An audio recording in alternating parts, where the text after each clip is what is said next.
The series final, written by co-creators Brian Koppelman and David Lebian, delivered the anticipated suspenseful hour, complete with a super complex plot, a Steve Miller Band soundtrack, and plenty of double, triple, and quadruple crossings. However, Admiral's Fund also wrapped up billions with a healthy helping of decency, compassion, and gas hugs. This episode is best described as satisfying, which it is as far as I'm aware, an all too rare feat for any series final. I say this because while the villain gets his comeuppance and Mike Prince isn't just destroyed, he's humiliated, we could indeed have a classic happy ending. However, the two main protagonists, Chuck and Axe, simultaneously pretend to be happy with their life, but in actuality they have only reset their settings. Chuck and Axe are essentially going back to what they were doing before Billion started, whereas Wendy and Taylor showed growth by pursuing new career paths and even giving hints that they won't stay at Axe Global for long despite his declarations of independence at the beginning of the season. Axe is currently the head of his own hedge fund with a large number of the same finance pros at his disposal to carry out his wishes. Meanwhile, Chuck is eager to continue his role as the U.S. Attorney for the Southern District of New York, balancing social justice with financial concerns, and so it changes. However, I thought this episode was good because it followed the traditional let's get the bad guy approach. The season's central theme, celebrate your friendships because you never know when you'll need those friends to help defeat your enemies, was proven true during this rare instance of almost everyone cooperating for the greater good. After 7 seasons of self-centered mercenary acts, apparently billions of people believe that humanity still has hope. Admiral's Fund confirms my concerns regarding Philip Sharon and Kate Sacker, who have been covertly working with Team Axu since episodes 6 and 7 respectively. Right away in the show opening sequence and obligatory flashbacks, everyone in the Billions universe is celebrating today, because as Prince approaches Camp David, our tenacious rebel alliance is launching a plot of embarrassment and misery that is incredibly entertaining to see. Team Axu gets to work in the 2 hours that pass between Bradford, Luke, Prince, and Scooter giving their phones to the military police at Camp David and receiving them back. First, Chuck tells the SDNY employees that 6 of the biggest U.S. natural gas corporations have been working with Russia, China, and Iran to collude and manipulate prices, and that SDN is conducting a thorough investigation into these claims. However, nobody should reveal this information to the media, since Chuck will take a very serious stance against them. Thanks to Winston, Taylor manages to break into Michael Prince Capital's risk management algorithm and reprogram it to Zaid when it's supposed to Zach. After that, Philip just does as his employer says, deploying all of the funds and letting the algorithm take care of itself, despite the fact that AR Spios considers the high concentration in the natural gas industry to be a little weird. You would never guess it. The financial press is hyping this news barely 20 minutes after Chuck made his big Chuck Ryan speech about not leaking the story concerning energy infrastructure misbehavior. The stock market has been wrought by accusations that natural gas corporations were conspiring with adversaries of the United States, and NPC's holdings are falling as Zen Philip mumbles false promises about how the algorithm would self-correct. Victor and Dollar Bill get terrified in a charming interlude that serves as a confirmation of Kate Sack's political aspirations. Chuck promises to assist her in her quest for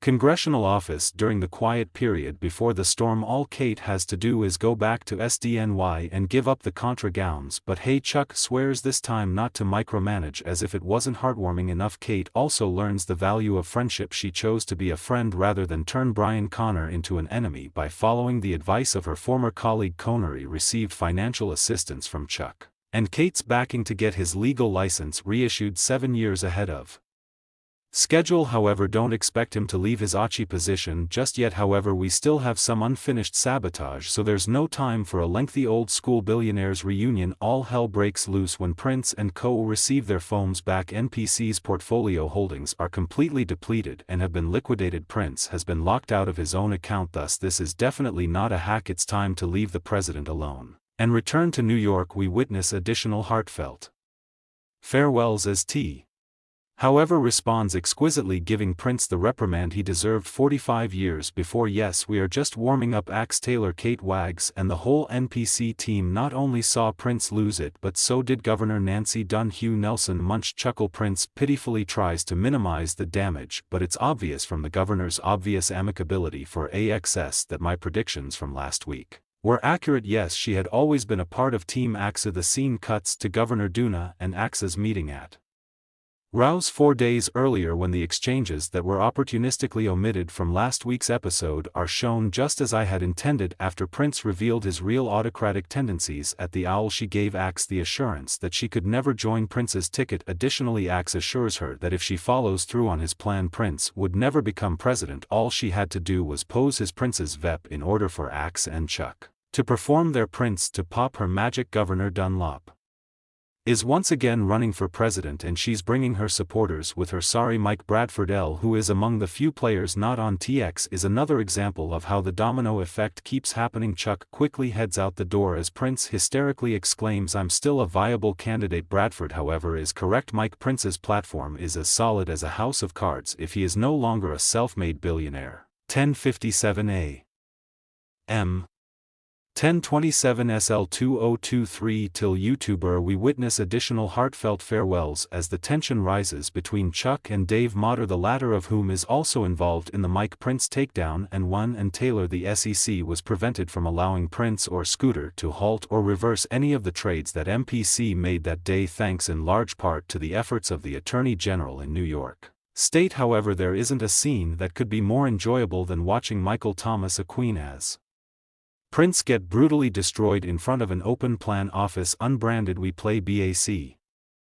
Her supporters with her. Sorry Mike. Bradford Luke, who was among the few players not on TX, is another example of how the domino effect keeps happening. Chuck quickly heads out the door as Prince hysterically exclaims, "I'm still a viable candidate." Bradford, however, is correct. Mike. Prince's platform is as solid as a house of cards if he is no longer a self-made billionaire. Bradford will fortunately not be unemployed for very long when he informed Governor Dunlop about Bradford political acumen. Since the theme of this episode is that it's better to have friends than enemies, however, Prince's nightmare keeps growing worse when Axe flips on the tud. He sees Chuck speaking at a press conference regarding the natural gas industry collusion pro case closed. It turns out that the collusion was only a vicious rumor. This implies that any position that MPC sold off will appreciate exponentially subsequently. Scooter, Prince's longtime right-handman, deepens the cut by saying that Prince will have to re-establish his wealth on his own at last. Scooter can start suffering and conduct that symphony, to quote the legendary Cosmo Brown. Thankfully, Scooter won't have to suffer as much as he had anticipated due to the pay reduction that comes with being a conductor. Even though Philip betrayed Prince, Scooter will always be a member of his family. He emptied Prince's bank account while safeguarding his uncles, leaving Scooter with roughly $100 million and the adorable nicknamed Mastro. Chuck stops over at his father's Fifth Avenue apartment in the midst of the chaos, since of course Senior had a hand in his son's biggest game. It turns out that the stories about the natural gas corporations were leaked to the media by dear old dad. However, that isn't the reason this sequence is the highlight of the show. I'm crying over one of the worst characters on television lately. That's a rare accomplishment. I must therefore express my sincere gratitude to Koppelman and Levian for crafting such a flawless.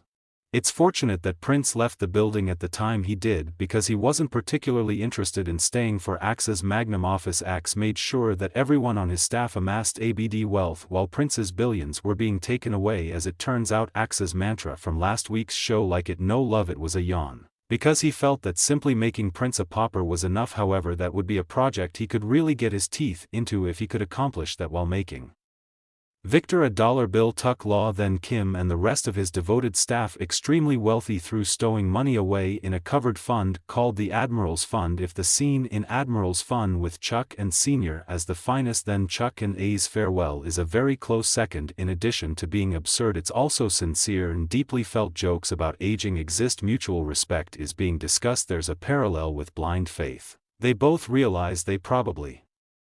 It's fortunate that Prince left the building at the time he did, because he wasn't particularly interested in staying for Axe's magnum office. Axe made sure that everyone on his staff amassed ABD wealth while Prince's billions were being taken away. As it turns out, Axe's mantra from last week's show, "Like it no love it," was a yawn, because he felt that simply making Prince a pauper was enough. However, that would be a project he could really get his teeth into if he could accomplish that while making Victor a dollar bill Tuck Law then Kim and the rest of his devoted staff extremely wealthy through stowing money away in a covered fund called the Admiral's Fund. If the scene in Admiral's Fund with Chuck and Sr. as the finest then Chuck and A's farewell is a very close second. In addition to being absurd, it's also sincere and deeply felt. Jokes about aging exist, mutual respect is being discussed, there's a parallel with blind faith. They both realize they probably won't be able to collaborate again, even though they will probably run into each other occasionally. Axe gives Chuck back the hard disk that has the evidence in exchange for Chuck allowing him to indulge in certain future indulgences. They then talk about how neither of the guys has changed since they first met, just before they all go back to what they were doing before Billions started. Beneath the raw alpha male energy, Hax's reunion with the band